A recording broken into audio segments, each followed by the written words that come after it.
কিশোরগঞ্জের ঐতিহাসিক পাগলা মসজিদের ১১টি লোহার দানবাক্স থেকে এবার রেকর্ড ২৯ বস্তা টাকা পাওয়া গেছে। ৩ মাস ১১ দিন পর শনিবার সকাল ৭টায় দানবাক্সগুলো খোলা হয়। এতে এবার রেকর্ড পরিমাণ ২৯ বস্তা টাকা পাওয়া গেল।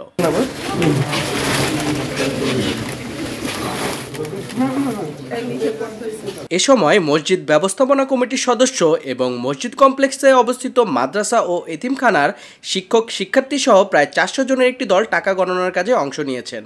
কিশোরগঞ্জের জেলা প্রশাসক ও পাগলা মসজিদ পরিচালনা কমিটির সভাপতি ফৌজিয়া খান ও পুলিশ সুপার হাসান চৌধুরীর উপস্থিতিতে দানবাক্সগুলো খোলা হয়। এছাড়াও বিপুল সংখ্যক সেনা সদস্য, পুলিশ ও আনসার সদস্য উপস্থিত আছেন।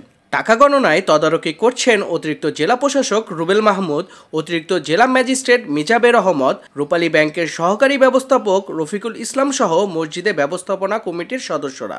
৩ মাস পর এই যে দান বাক্স আছে সেখানে খোলা হয়। এবার আমরা ৩ মাস ১১ দিন পরে করছি। আমরা এবার 10টি আমাদের সিঁদুর ছিল, সাথে একটি এক্সট্রা লাগানো হয়েছে, যেটি 11 দিন পূর্বে লাগানো হয়েছে।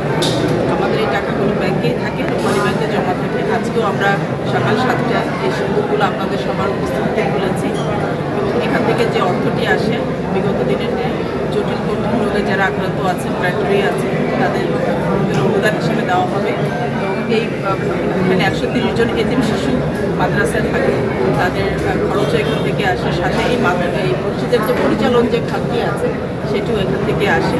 এছাড়া আমাদের পরিকল্পনা আছে খুবই অস্থায়ী পুরুষদের নামাজের জন্য। আপনারা দেখেছেন যে সামনে যে আমাদের জায়গা আছে, এই জায়গাতে রোদে বৃষ্টিতে অনেক সময় নামাজ পড়তে মুসলিমদের খুব কষ্ট হয়।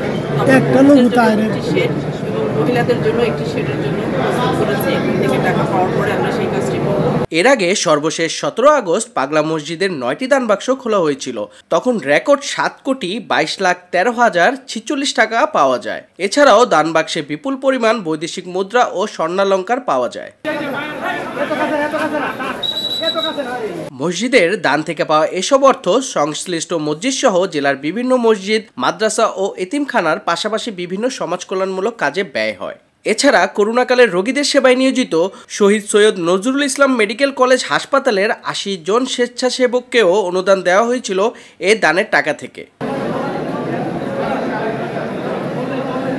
মসজিদটিতে এবার আন্তর্জাতিক মানের দৃষ্টিনন্দন ইসলামিক কমপ্লেক্স নির্মাণের উদ্যোগ নেওয়া হয়েছে। দ্রুতই এর কাজ শুরু হবে, যার নামকরণ করা হবে পাগলা মসজিদ ইসলামিক কমপ্লেক্স।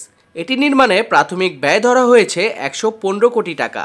সেখানে ৬০,০০০ মুসল্লি একসঙ্গে নামাজ আদায় করতে পারবেন।